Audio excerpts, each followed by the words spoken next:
പുരാതനമായ മഹാക്ഷേത്രങ്ങളിലൊന്നാണ് തൃക്കവിയൂർ മഹാദേവ ക്ഷേത്രം.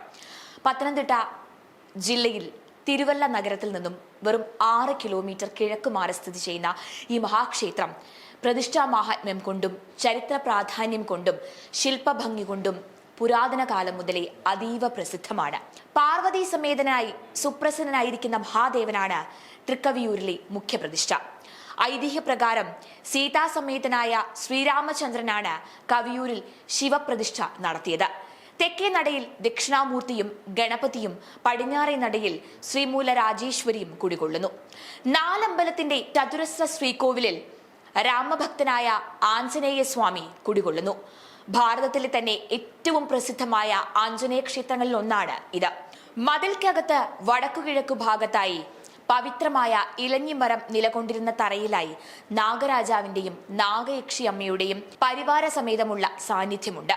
മതിൽക്കെട്ടിന് വെളിയിൽ വടക്കു പടിഞ്ഞാറ് വശത്ത് താഴ്ചയിൽ ചതുർബാഹുവായ മഹാവിഷ്ണു കുടികൊള്ളുന്ന കീഴ്തൃക്കോവിൽ കാണാം.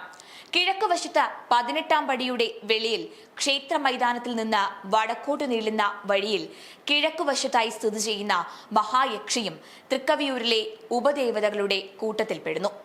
കേരള പഴമ ഐതിഹ്യം അനുസരിച്ച് പരശുരാമൻ സ്ഥാപിച്ച 32 മലയാള ഗ്രാമങ്ങളിൽ ഒന്നായ കവിയൂരിന്റെ അതിദേവതയാണ് തൃക്കവിയൂരപ്പൻ. കവിയൂർ ഗ്രാമക്കാരായ പത്തില്ലത്തിൽ പോറ്റിമാർക്കായിരുന്നു ഈ മഹാക്ഷേത്രത്തിന്റെ ഊരായ്മ. കൊല്ലവർഷം 1076 ക്ഷേത്രം തിരുവിതാംകൂർ സർക്കാർ ഏറ്റെടുത്തു.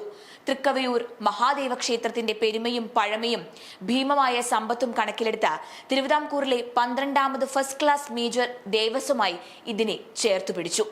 തിരുവിതാംകൂർ ദേവസ്വം ബോർഡ് സ്ഥാപിച്ചതോടെ ക്ഷേത്രത്തിന്റെ ഉടമസ്ഥാവകാശം ബോർഡിന്റെ നിയന്ത്രണത്തിലായി. തിരുവല്ല തുകലശ്ശേരി പറമ്പൂർ ഇല്ലത്തിനാണ് താന്ത്രിക ചുമതലയുള്ളത്. കാസർഗോഡ് പുല്ലൂർ ഗ്രാമം പടി മഹാതുളു യോഗത്തിൽപ്പെട്ട എമ്പ്രാന്തിരിമാർക്കായിരുന്നു തൃക്കവിയൂരപ്പന്റെ മേൽശാന്തിയാകുവാൻ അവകാശം.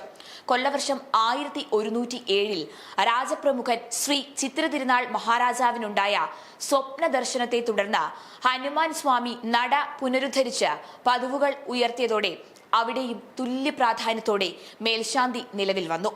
ഇപ്പോൾ 2 നടകളിലെയും മേൽശാന്തിമാരെ ദേവസ്വം ബോർഡ് നേരിട്ട് നിയോഗിക്കുകയാണ്. തിരുവല്ല പത്തനംതിട്ട സ്റ്റേറ്റ് ഹൈവേയിൽ മനക്കിച്ചിറ കവലയിൽ നിന്നോ തോട്ടഭാഗം കവലയിൽ നിന്നോ 2 കിലോമീറ്റർ സഞ്ചരിച്ചാൽ നിങ്ങൾക്ക് ക്ഷേത്രത്തിലെത്താൻ കഴിയും. ചങ്ങനാശ്ശേരിയിൽ നിന്നും കവിയൂർ റോഡ് വഴി 11 കിലോമീറ്റർ ദൂരം താണ്ടിയാൽ ക്ഷേത്രത്തിന്റെ കിഴക്കേ നടയിൽ എത്തിച്ചേരാം. വിശാലമായ 21ഓളം പടവുകൾക്ക് മുകളിലായി അതിസുന്ദരമായ പ്രധാന ഗോപുരം തലയുയർത്തി നിൽക്കുന്നതും കാണാം. ഗോപുരവാതിൽ നയിക്കുന്നത് ദീർഘമായ ആനക്കൊട്ടിലേക്കാണ്. പ്രശാന്ത സുന്ദരമായ മതിലകത്ത് കേരളീയ വാസ്തുശില്പ ശൈലിയുടെ സമസ്ത സൗന്ദര്യവും ഇഴകിച്ചേർന്ന ക്ഷേത്രമന്ദിരം, തലയുയർത്തി നിൽക്കുന്ന ശില്പചാതുരിയാർന്ന പൊന്നിൻ കൊടിമരം, പൂർണ്ണമായും ചെമ്പുമേഞ്ഞ വിളക്കുമാടം, നാലമ്പലം, ശ്രീകോവിലുകൾ എന്നിവ കവിയൂർ ക്ഷേത്രത്തിന്റെ വാസ്തുപൂർണിമ വിളിച്ചൊല്ലുന്നതാണ്. വാസ്തുശൈലിയുടെ ആദ്യഘട്ടത്തിൽ നിർമ്മിക്കപ്പെട്ടതാണ് കവിയൂർ മഹാദേവ ക്ഷേത്രത്തിന്റെ ശ്രീകോവിൽ എന്ന പ്രശസ്ത വാസ്തുശാസ്ത്ര ഗവേഷകരായ സ്റ്റെല്ല ക്രാംറിഷ്, ഡോക്ടർ എച്ച് സർക്കാർ എന്നിവർ അഭിപ്രായപ്പെട്ടിട്ടുണ്ട്.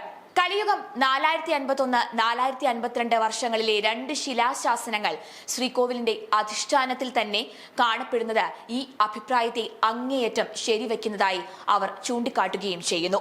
ശ്രീകോവിലിന്റെ ഭിത്തിയിലും നമസ്കാര മണ്ഡപം, വാതിൽ മാടം, ബലിക്കൽപുര എന്നിവയുടെ മച്ചിലുമായി കാണപ്പെടുന്ന 100 കണക്കിന് ദാരുശില്പങ്ങൾ കവിയൂർ മഹാദേവ ക്ഷേത്രത്തിന്റെ പെരുമയ്ക്ക് മറ്റൊരു പൊൻതൂവൽ കൂടി ചാർത്തുന്നു.